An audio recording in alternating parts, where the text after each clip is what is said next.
श्री गुरुवे नमः। ब्रह्मानन्दं परमसुखदं केवलं ज्ञानमूर्तिं द्वन्द्वातीतं गगनसदृशं तत्त्वमस्यादिलक्ष्यम् एकं नित्यं विमलं अचलं सर्वधीः साक्षिभूतं भावातीतं त्रिगुणरहितं सद्गुरुं तं नमामि। ओम शांति शांति शांति। प्रणाम भगवान। मांडुक्य कारिका प्रवचन वैतथ्य प्रकरण से स्वामी श्री अखंडानंद सरस्वती जी महाराज का दिव्य ग्रंथ, जिसमें भगवान पेज नंबर 77 चल रहा है और एक जो है मंत्र आया था, सप्रयोजनता तेषाम स्वप्ने विप्रतिपद्यते। किसी ने कहा कि जागृत की वस्तुओं से बड़ा प्रयोजन सिद्ध होता है, तो कहते हैं कि नहीं, यह विप्रतिपन्न है, अर्थात असिद्ध है। जागृत की वस्तुओं से जागृत में ही कभी कभी काम नहीं चलता। सपने की तो बात ही छोड़ो। एक आदमी खूब खा पीकर मस्त होकर सोया। अब सपने में लगी प्यास, भूख, घर में तो घड़ों पानी, हर नल गिर रहा, सामने गंगा जी बह रही और सपने में बेचारा प्यासा मर रहा। तो जागृत की वस्तु सपने में काम नहीं देती, विप्रतिपन्नन हो गया। उससे प्रयोजन की सिद्धि होती है, यह सिद्ध नहीं हुआ। सपने में प्यास लगे तो सपने का पानी चाहिए, सपने में भूख लगे तो सपने का भोजन चाहिए, सपने में कामना हो तो सपने की अंगना चाहिए, और जागृत में जागृत का चाहिए। कहते हैं कि एक गांव ऐसा था जो स्वर्ण का हो गया। अब वहाँ न गेहूँ, न चावल, न दाल। जब लोगों को भूख लगी तो गांव भर में सोना ही सोना। अब कोई सोना खाया जाता है? बचपन में हम लोगों एक पुस्तक में एक कथा पढ़ी थी। एक आदमी ने एक देवता की आराधना की। देवता प्रसन्न हुआ तो उसने कहा कि वर मांगो बेटा।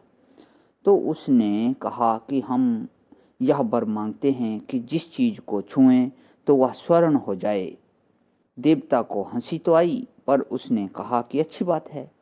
अब वह आदमी लौटकर घर आया तो भूख लगी थी, सो उनकी श्रीमती ने थाल में लाकर रोटी दाल रखी। हाथ लगाया रोटी में तो स्वर्ण हो गई, दाल भी स्वर्ण हो गई। गिलास भर पानी उठाया तो वह स्वर्ण हो गया। बोले कि हाय हाय, भूखे मरे। फिर देवता ने कृपा करके उसको सब ठीक कर दिया। तो देखो, जागृत की वस्तु जागृत में भी काम नहीं दे सकती। लगी हो प्यास तो भोजन क्या करेगा, और भूख लगी हो तो संगीत क्या करेगा। हाथी पर चढ़ने जा रहे हो तो आंख के सामने रंगीन रूप माधुर्य क्या करेगा। जागृत की वस्तु तो जागृत में भी काम नहीं देती। अब स्वप्न में इन जागृत वस्तुओं से कोई प्रयोजन सिद्ध होता है तो कोई काम बनता है, यह बात भी सिद्ध नहीं होती। अच्छा, अब दूसरी बात देखो। सपना तो इतना प्रबल है कि जागृत अवस्था में उसकी याद रहती है, लेकिन जागृत अवस्था तो इतनी कमजोर है कि स्वप्न में इसकी याद भी नहीं आती। आपको स्वप्न में जागृत की याद आती है? स्वप्न ही जागृत मालूम पड़ता है। अच्छा देखो, एक मजेदार बात है कि जागृत में प्राज्ञ और तेजस दोनों विश्व में अनुगत रहते हैं। इसलिए प्राज्ञ के अनुभव सुषुप्ति का भी स्मरण जागृत में होता है, और तेजस के अनुभव स्वप्न का भी स्मरण जागृत में रहता है। परंतु जब स्वप्नावस्था आती है तब विश्व तेजस में डूब जाता है, माने जागृत स्वप्न में डूब जाता है, और जागृत स्वप्न दोनों सुषुप्ति में डूब जाते हैं, माने विश्व और तेजस दोनों प्राज्ञ में लीन हो जाते हैं।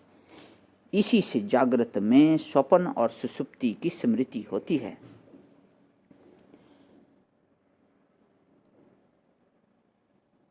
परंतु सुषुप्ति में स्वप्न और जागृत दोनों की स्मृति नहीं होती।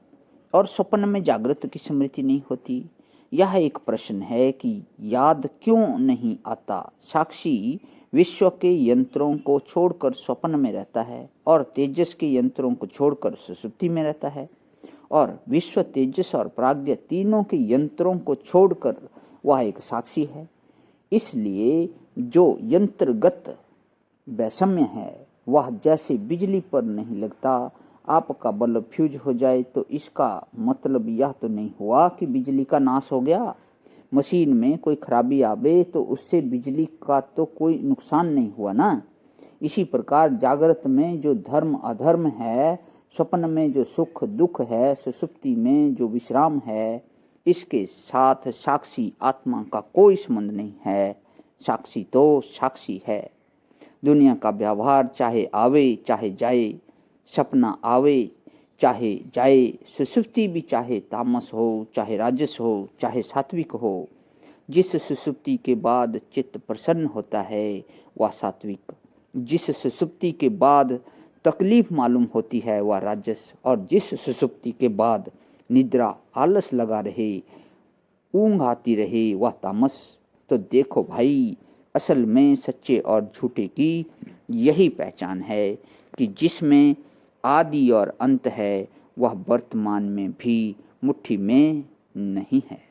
प्रणाम भगवान। ओम शांति शांति शांति।